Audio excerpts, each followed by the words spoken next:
말씀 보도록 하겠습니다. 하나님의 말씀은 요한복음 13장 36절에서 14장 10절까지 우리 보도록 하겠습니다. 우리가 좀 말씀이 좀 길긴 하지만 우리가 같은 문맥을 좀 이해하는 차원에서 우리가 좀 읽도록 하겠습니다. 13장 요한복음 13장 36절에서 14장 10절까지인데요. 우리 같이 합독하도록 하겠습니다. 13장 36절에서 14장 10절까지입니다. 시몬 베드로가 이르되 주여 어디로 가시나이까? 예수께서 대답하시되 내가 가는 곳에 내가 지금은 따라갈 수 없으나 후에는 따라오리라. 베드로가 이르되 주여 내가 지금은 어찌하여 따라갈 수 없나이까? 주를 위하여 내 목숨을 버리겠나이다. 예수께서 대답하시되 내가 나를 위하여 내 목숨을 버리겠느냐? 내가 진실로 진실로 내게 이르노니 다 울기 전에 내가 3번 나를 부인하리라. 너희는 마음에 근심하지 말라. 하나님을 믿으니 또 나를 믿으라. 아버지 집에 거할 곳이 많도다. 그렇지 않으면 너희에게 일렀으리라. 내가 너희를 위하여 거처를 예비하러 가노니 가서 너희를 위하여 거처를 예비하며 내가 다시 와서 너희를 내게로 영접하여 나 있는 곳에 너희도 있게 하리라. 내가 어디로 가든지 그 길을 너희가 아느니라. 도마가 이르되 주여 주께서 어디로 가시는지 우리가 알지 못하거늘 그 길을 어찌 알겠사옵나이까? 예수께서 이르시되 내가 곧 길이요 진리요 생명이니 나로 말미암고는 아버지께로 올 자가 없느니라. 너희가 나를 알았더라면 내 아버지도 알았으리로다. 이제부터는 너희가 그를 알았고 또 보았느니라. 빌립이 이르되 주여 아버지를 우리에게 보여주옵소서. 그리하면 족하겠나이다. 예수께서 이르시되 빌립아 내가 이렇게 오래 너희와 함께 있으되 내가 나를 알지 못하느냐? 나를 본 자는 아버지를 보았거늘 어찌하여 아버지를 보이라 하느냐? 내가 아버지 안에 거하고 아버지는 내 안에 계신 것을 내가 믿지 아니하느냐? 내가 너에게 이르되 말은 스스로 하는 것이 아니라 아버지께서 내 안에 계셔서 그 일을 하시는 것이라. 할렐루야. 네. 오늘 말씀의 제목은 주여 어디로 가시나이까? 제자들의 질문이죠. 그 제목을 가지고 여러분과 은혜를 나누기를 원하는데요. 하나님이 신뢰할 만한 분이라는 것을 발견한 사람들은 그 하나님을 인생의 기초이자 또 지침으로 삼게 되어 있다는 것입니다. 하나님을 신뢰할 만한 분을 발견한 사람은 그 하나님이 인생의 모든 지침이 된다는 것이죠. 바라기는 이런 하나님이 날마다 발견되어지기를 소원합니다. 그래서 오늘도 하나님 말씀이 귀에 들려주기를 바라고요. 이것이 믿음이 되고요. 그리고 이 믿음이 삶이 되고 생명의 씨앗이 되어서 열매를 맺게 되는 다음의 모든 성도님 되시기를 예수님의 이름으로 축복합니다. 오늘 말씀 속에서는요. 길에 대한 대화가 이어지고 있습니다. 제자들과 예수님 사이에 길에 대해서 대화가 이루어지고 있어요. 13장 36절을 보시면 시몬 베드로가 이르되 주여 어디로 가시나이까? 이렇게 묻고 있죠. 그리고 14장 5절을 보시면 도마가 또 이야기합니다. 주여 어디로 가십니까? 그 길을 알지 못하겠습니다 라고 얘기하고 있는 것이지요. 또 14장 8절을 보시면 빌립도 베드로와 도마와 같이 이 길이라는 이 단어 속에 내재되어 있는 의미, 즉 방법이라는 차원에서 아버지를 보여달라는 거예요. 즉 하나님을 볼 수 있는 길에 대해서 질문하고 있었던 것입니다. 그러니까 지금 제자들과 예수님은 길에 대해서 지금 대화를 하고 있었던 그런 내용이 오늘 기록되어 있는 거예요. 근데 이렇게 지금 이야기하는 이 길에 대한 질문은 여러분 이 길에 대한 질문은 단순히 물리적인 방향, 어떤 지리적인 목적지 이것을 얘기하는 것이 아니라 우리가 가야 인생의 방향이 어디입니까? 예수님은 과연 우리를 어디로 이끄시고 인도하시는 것입니까? 사실은 이런 의미에서 지금 그 길에 대한 의미를 질문을 하고 있다. 그렇게 볼 수 있는 것입니다. 그래서 오늘 말씀 속에서 하나하나 살펴보면서 저와 여러분도 인생에 있어서 참된 길이 어떤 길인지, 그래서 우리가 나아가야 하는 그 인생의 참된 방향과 목적지가 어떤 것인지 그것에 대해서 우리가 알게 되고 깨닫게 되는 그런 복된 시간이 되기를 바랍니다.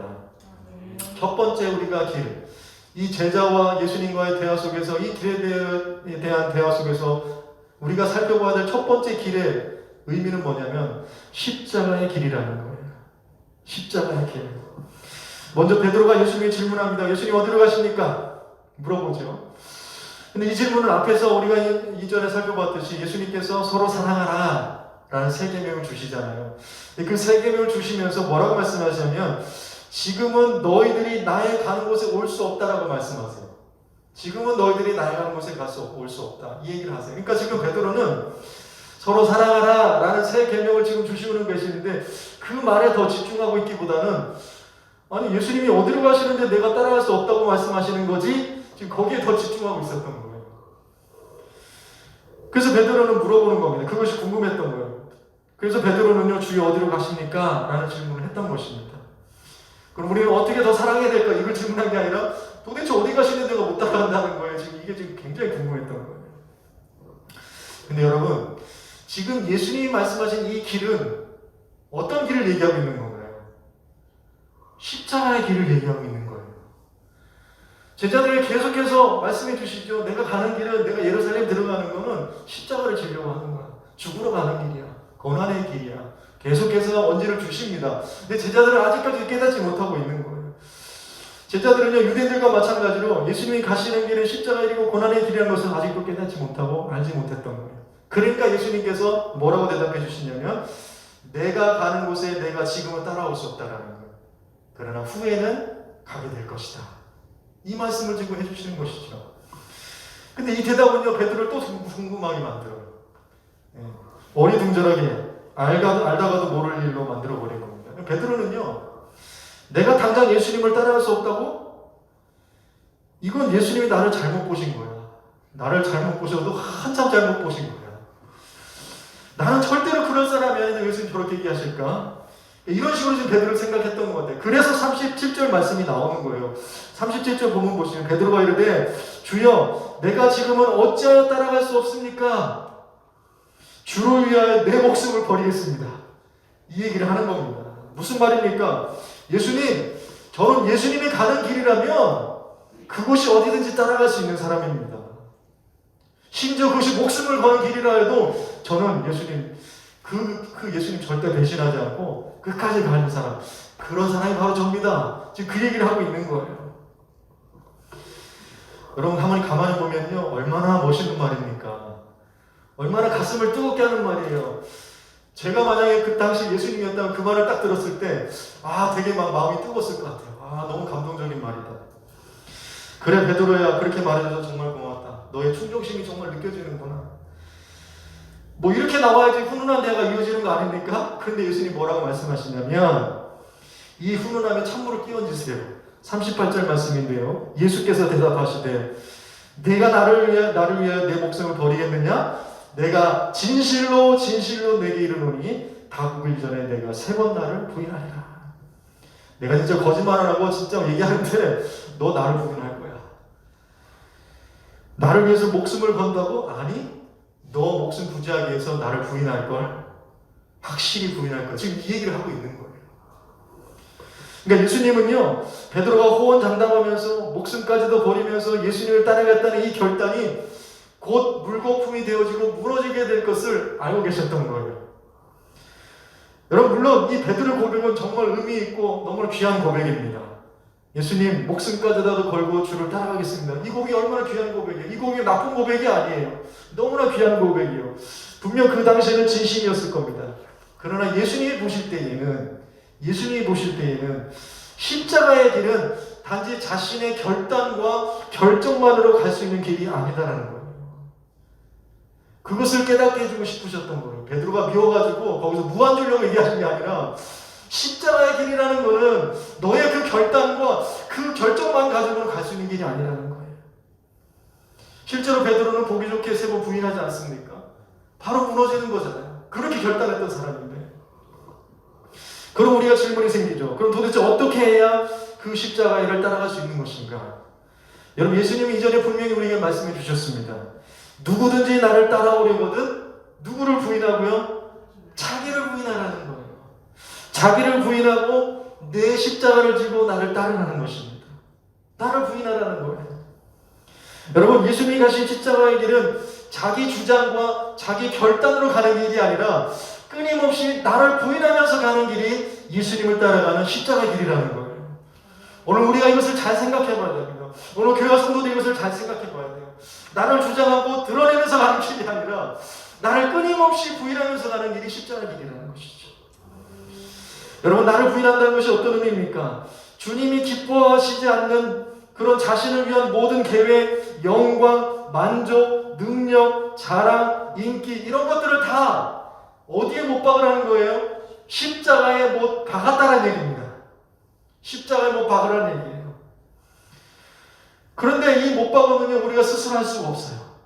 우리가 스스로 할 수 없기 때문에 예수님이 십자가에서 내가 되어주셔서 나를 대신하셔서 그 십자가에 못 박혀 주셨다는 것입니다.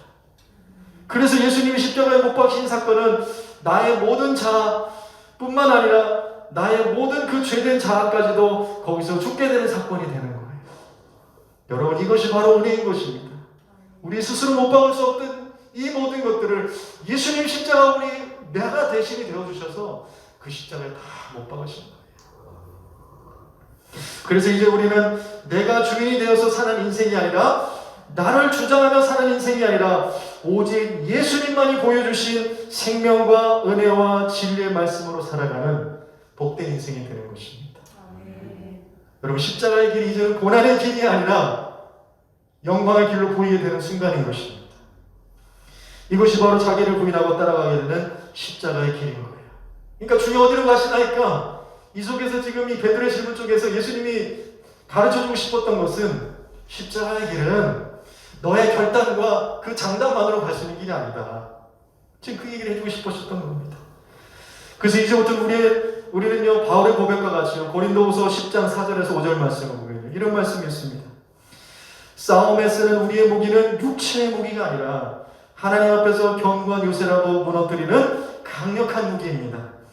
우리는 궤변을 무찌르고 하나님을 아는 지식을 가로막는 모든 교만을 쳐부수고 모든 생각을 사로잡아서 누구에게 복종시키는 거예요?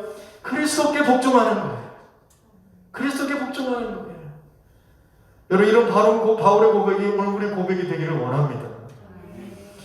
여러분, 여기서 말하는 강력한 무기는 어떤 무기인가? 우리가 싸우는 무기는 육과 혈과의 무기가 아니에요. 강력한 영적인 무기가 있어야 된다는 건데, 여기서 말하는 정말 모든 강력을 파하는 이 강력한 무기, 이 영적인 무기가 무엇입니까? 말씀이죠. 오늘 로마서에서 바울이 로마서에서 얘기하는 복음은 모든 믿는 자에게 주시는 하나님의 능력이 되는 겁니다.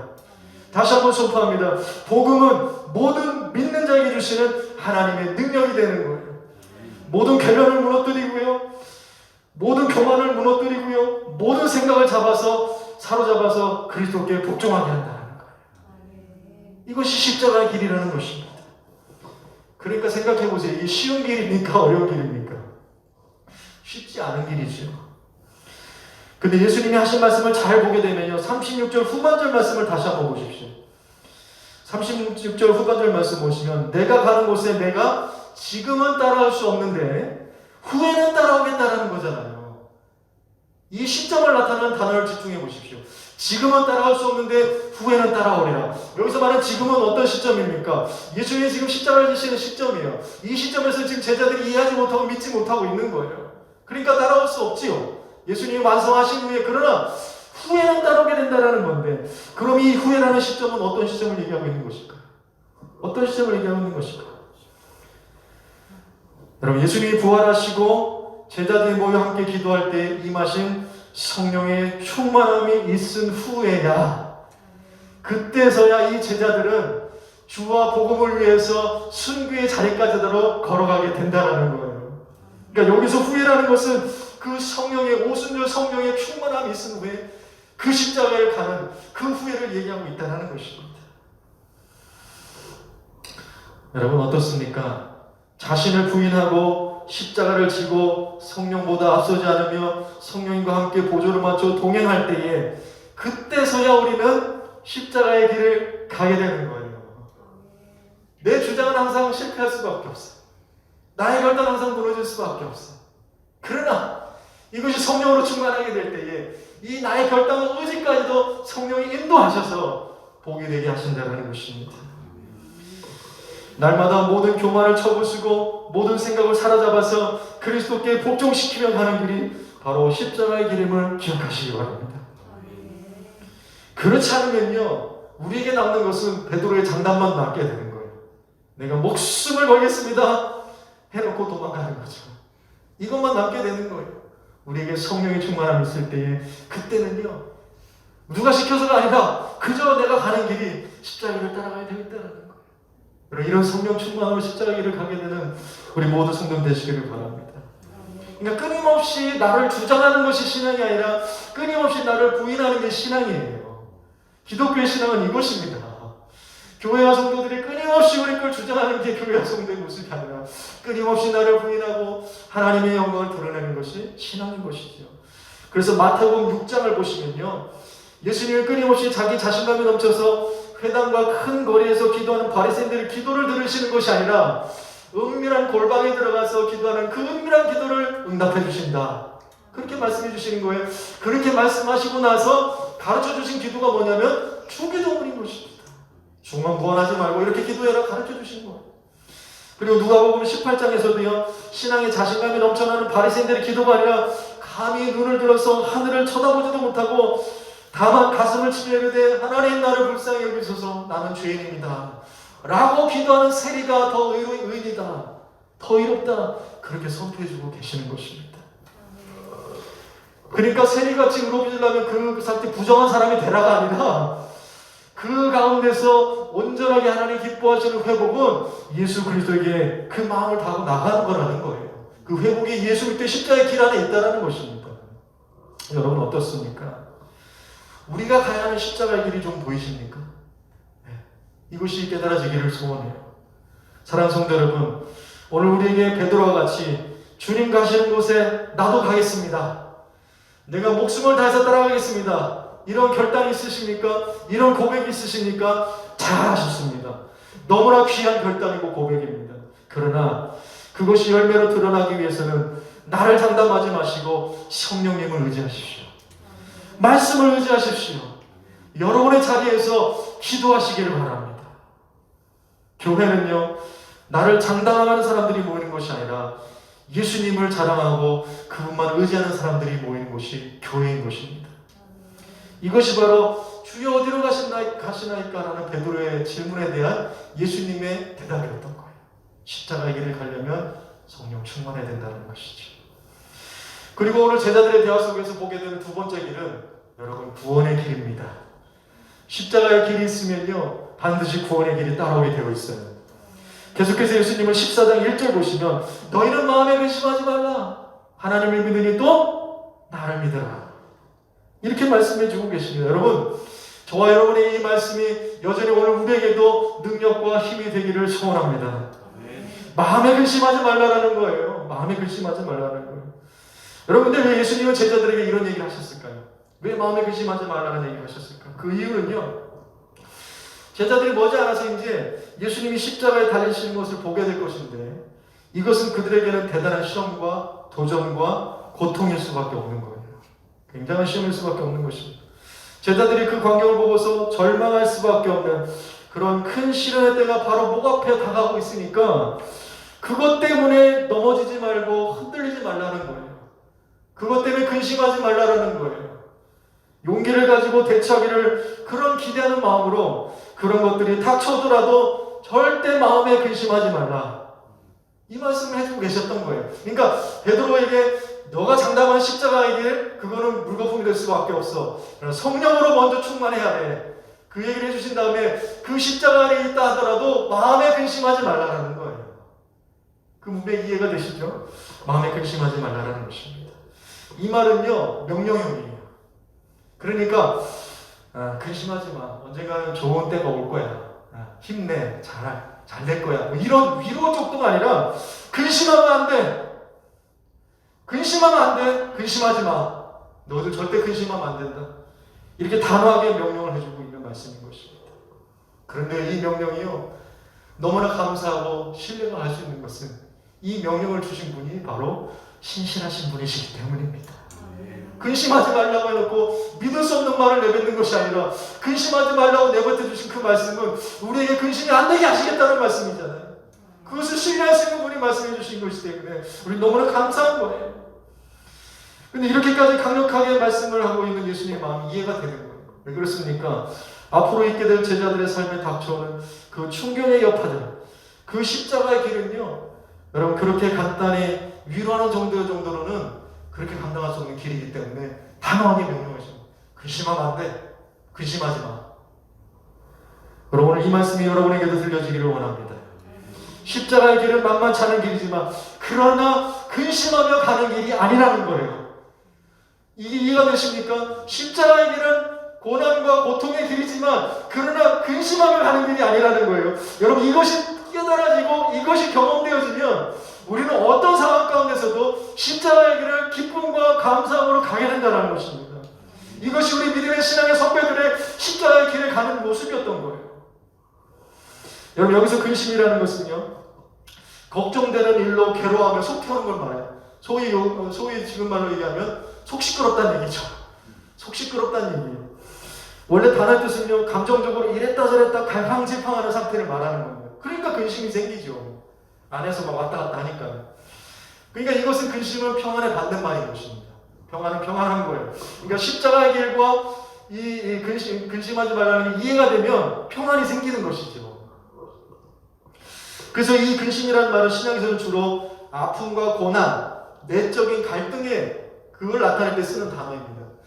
그러니까 성경을 보면 이 근심의 원인들이 기록되고 있는데 몇 가지 원인들이 있는데 근심의 원인들이 뭐가 있냐면 첫 번째는 죄가 근심의 원인이에요. 그런 거 같죠? 죄가 근심의 원인입니다.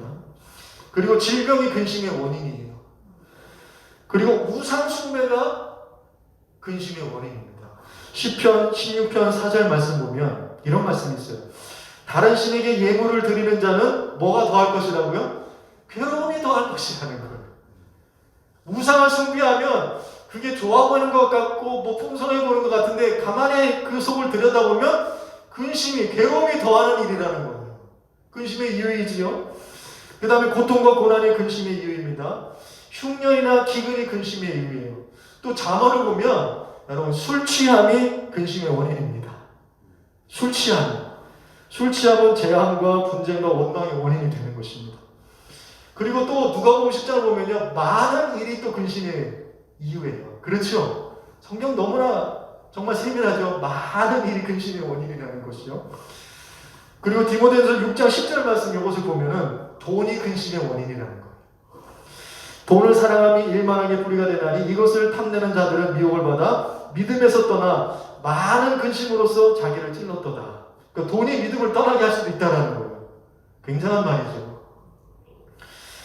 그러니까 이런 것들 볼 때에 이것들을 정리해보면 우리가 예수 믿고 제자로 이 땅을 살아가는 성도들에게 예수님이 지금도 여전히 말씀해주고 계신 것은 세상의 그 어떤 것들 때문에 이런 근심의 원인들이 있지만 그거 근심하지 말라라는 거예요.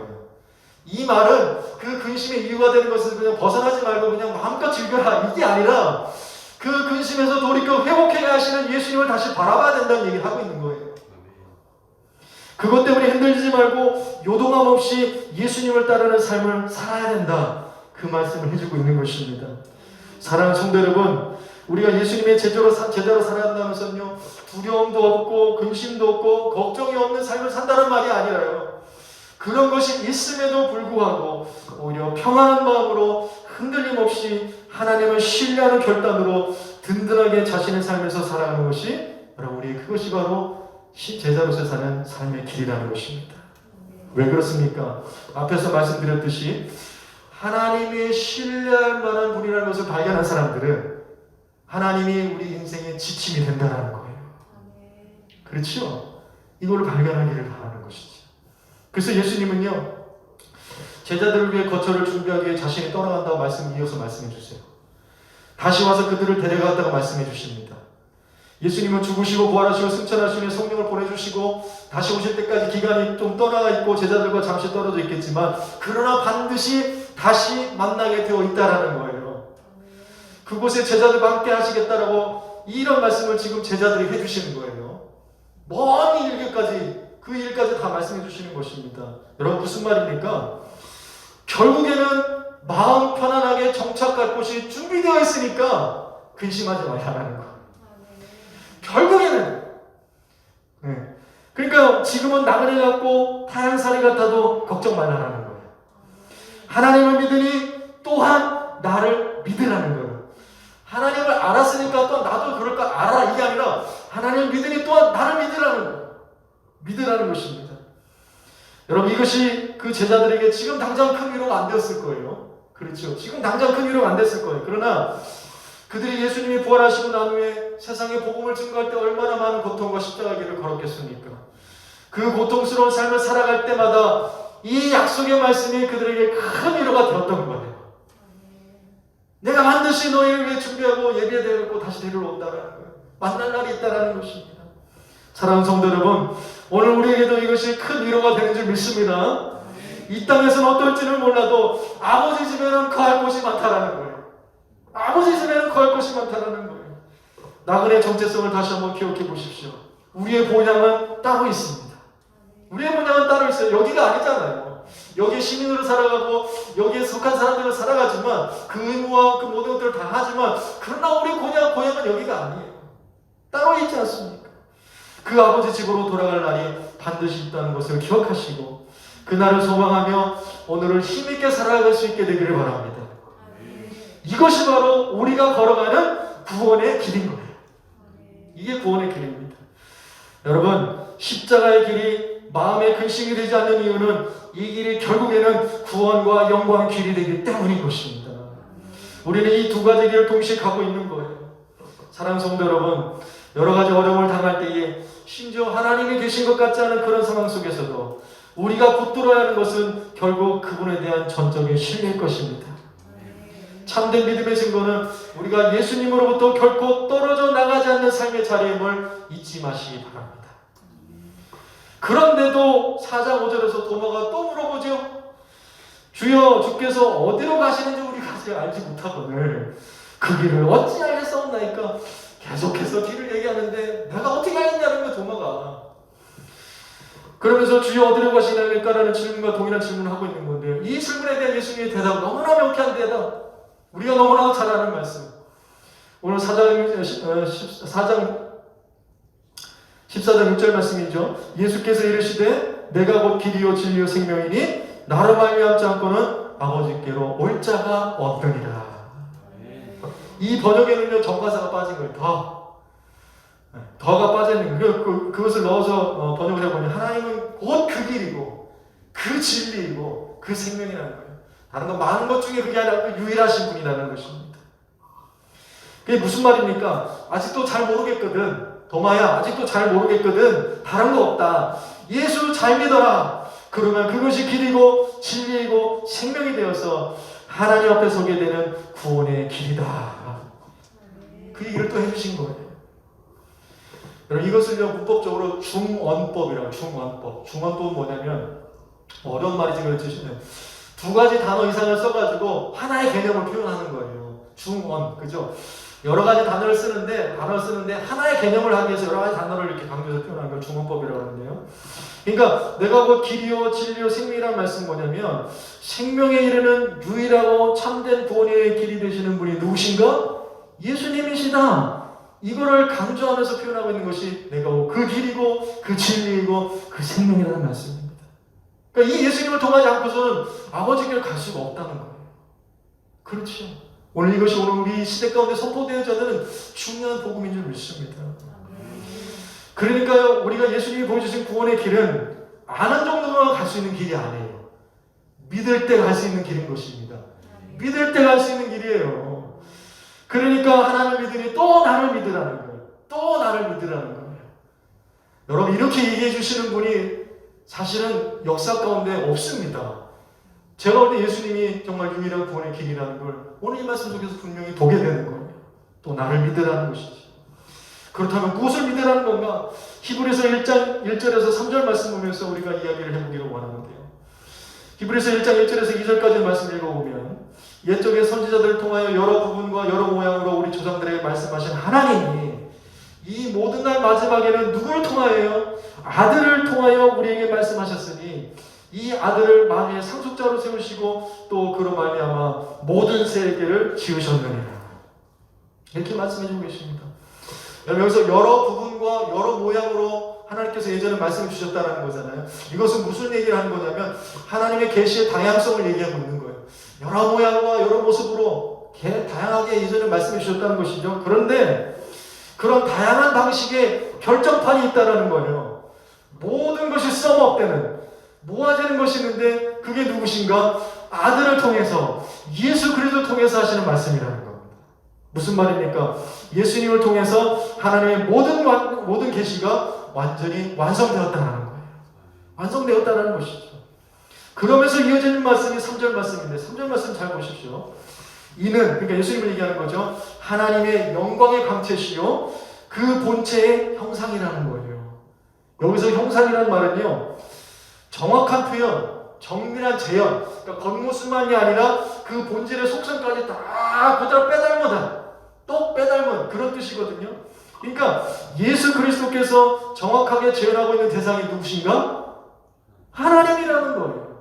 하나님의 실존, 하나님의 실체, 하나님의 존재, 바로 그 자체가 바로 예수님이라는 것입니다. 게다가 예수님이 만물의 상속자가 되셨다는 거 아닙니까? 여러분, 그 구체적인 만물의 상속자는 그 구체적인 지위가 어떤 지위인지 오늘 말씀 속에서도 보게 되는데요. 지극히 크신 이에 어디에 앉아 계세요? 우편에 앉아 계신 거예요. 이게 바로 만물의 하나님의 상속자의 지위인 것입니다. 그 위치의 자리인 거예요. 근데 이것이 놀라운 이유는 예수님이 하나님의 아들이셨구나 이걸로 놀라는 게 아니라 이 지위 때문에 예수 믿는 자들 또한 그분과 함께 하나님의 상속자가 된다는 거예요. 이게 너무나 놀라운 일인 것입니다. 여러분, 구약에서 장남은요 몇 배를 받아요? 2배를 받을 권리가 있어요. 장남은 2배를 받을 권리가 있어요. 재산이, 아버지 재산이. 경우에 따라서는 신이 많은 종이나 딸, 친척에게도 상속자가 될 수 있습니다. 그리고 구약에서 상속의 개념은요, 하나님의 이스라엘 백성에게 약속의 땅으로 주어진 가나안 땅을 물려받는 것, 그것이 상속자의 의미로 쓰여집니다. 그리고 이것이 신약에서는요, 그리스도 안에서 하나님 나라의 상속자는 예수 믿는 모든 성도들이라고 우리에게 선포해주고 계세요. 그러니까 우리는 하나님의 상속자인 것이죠. 여러분, 로마서 8장 16절에서 17절 말씀을 보십시오. 성령이 친히 우리의 영과 더불어 우리가 하나님의 자녀인 것을 증언하시나니 자녀이면 또한 상속자고 하나님의 상속자요 그리스도와 함께한 상속자니 우리가 그와 함께 영광을 받기 위하여 고난도 함께 받아야 될 것이다.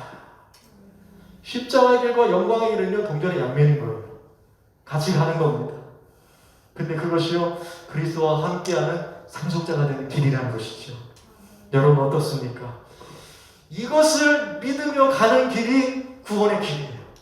어디로 가십니까? 도대체 어디로 이끄시는 거예요? 구원의 길이라는 거예요. 오늘 이 말씀을 예수님이 해주고 계시는 것입니다. 예수님이 곧 생명에 이르는 유일하고 참된 길이 되시는 분이심을 이제는 아는 수준이 아니라 믿어야 된다는 거예요. 여러분, 이 얘기를 지금 누구에게 하고 있다는 것을 잘 보셔야 됩니다. 예수 믿지 않는 사람들이 하고 있는 게 아니에요. 제자들에게 해주고 계신 거예요. 제자들에게. 이 얘기를 여러분이 너무 잘 아는 얘기고 많이 들은 얘기라고 해서 안 들어야 될 얘기가 아니라 오늘 여전히 우리에게 들려줘야 되는 말씀이라는 것입니다. 이 믿음으로 나와 주변의 많은 사람들에게 전해져야 되는 것이죠. 이 복음이 선포되기를 원합니다. 그래서 빌립과 같이 하나님을 보여달라고, 도대체 하나님이 어디 있냐라고 하는 사람들에게 예수님의 십자가의 구원을 믿는 것, 그 복음을 믿는 것, 그것이 곧 하나님을 보는 것이다. 우리는 그것을 이 땅 가운데 선포해야 되는 것입니다. 그러니까 이것이 바로 우리가 걸어가는 구원의 길의 또 다른 모습인 거예요. 그러니까 우리만 영광받는 그 좋은 길을 가는 게 아니라 이 일을 통해서 다른 이들에게도 예수님을 믿는 것이 하나님을 보는 것이다. 그 복음을 믿고 깨닫는 것이 하나님을 아는 것이다. 오늘 우리 이것을 선포해줘야 된다는 것이죠. 이 말씀이 얼마나 중요한지 모릅니다. 바로 이것이 주여 어디로 가시나이까? 라는 제자들의 질문에 답해 주신 예수님의 대답입니다. 여러분, 이 예수님의 복음의 말씀에 우리는 믿음으로 반응하게 되기를 원합니다. 오늘 우리에게도 제자들과 같은 이런 질문들이 있을 거예요. 주님 도대체 지금 어디로 가고 계신 거죠? 도대체 방향이 어딥니까? 예수님이 이끌고자 하시는, 주님이 이끌고 인도하시고자 하는 곳이 도대체 어딥니까? 이런 제자들의 질문이 여전히 우리에게도 있다고 봐요. 그런데요, 오늘도 그런 우리들에게 예수님 분명히 말씀해 주십니다. 마음에 근심하지 말라. 하나님을 믿으니 또 나를 믿어라. 이건 얼마나 은혜가 되는지 몰랐어요. 마음에 근심하지 말라는 거. 아니, 근심거리가 차고 넘치는데 마음에 근심하지 말라. 너 하나님 믿잖아. 하나님이 어떤 분인지 알잖아. 그러면 나를 믿어야지. 예수님의 복음을 믿고 십자가를 바라본다면 여러분, 우리는 마음에 근심하고 걱정이 없을 수는 없어요. 그러나 그것이 우리를 지배하지 않는다라는 거예요. 그것이 우리를 묶지 못한다라는 거예요. 할렐루야. 결국 예수 잘 믿는 것, 그것이 오늘 우리가 이 땅을 살아갈 수 있는 유일한 힘과 능력이 된다는 말씀을 제자들에게 해주셨습니다. 여러분, 말씀을 맺습니다. 토마스 아퀴나스가요, 인간이 행복을 가지기 위해서는 세 가지를 알아야 된다, 이렇게 얘기해요. 인간이 행복하기 위해서 세 가지를 알아야 된다. 첫 번째는요, 무엇을 믿어야 할지 알아야 된다는 거예요. 두 번째는 무엇을 꿈꾸어야 할지 알아야 된다는 거예요. 그 세 번째는 무엇으로 행해야 할지를 알아야 된다는 거예요. 무엇을 믿어야 될지를 알고, 무엇을 꿈꾸어야 될지를 알고, 무엇을 행해야 될지를 알면 인생은 행복해진다는 거예요. 여러분, 우리는 무엇을 믿어야 됩니까? 진리요 생명이요 길 되시는 예수님을 믿는 거예요. 아는 게 아니에요. 믿는 거예요. 그리고 두 번째는요, 우리 무엇을 꿈꿔야 됩니까? 예수님과 함께 가는 믿음의 길을 꿈꾸는 거예요. 그것이 십자가의 길일 같이 보이지만 그러나 구원의 길입니다. 영광의 길입니다. 승리의 길입니다. 그리고 세 번째는요, 그럼 우리 무엇을 행해야 됩니까? 우리에게 주신 복음의 약속의 말씀을 믿고 마음에 근심하지 말고 하나님을 믿으니 또 나를 믿는 그 믿음으로 살아가는 거예요. 우리 인생이 얼마나 살겠습니까? 여러분, 우리 사는 인생 동안 이 십자가의 길과 구원의 길을 통해서 하나님의 영광이 선포되어지고 하나님의 능력이 경험되어지는 우리 다음교 성도들 삶이 다 되시기를 예수님의 이름으로 축복합니다. 아멘.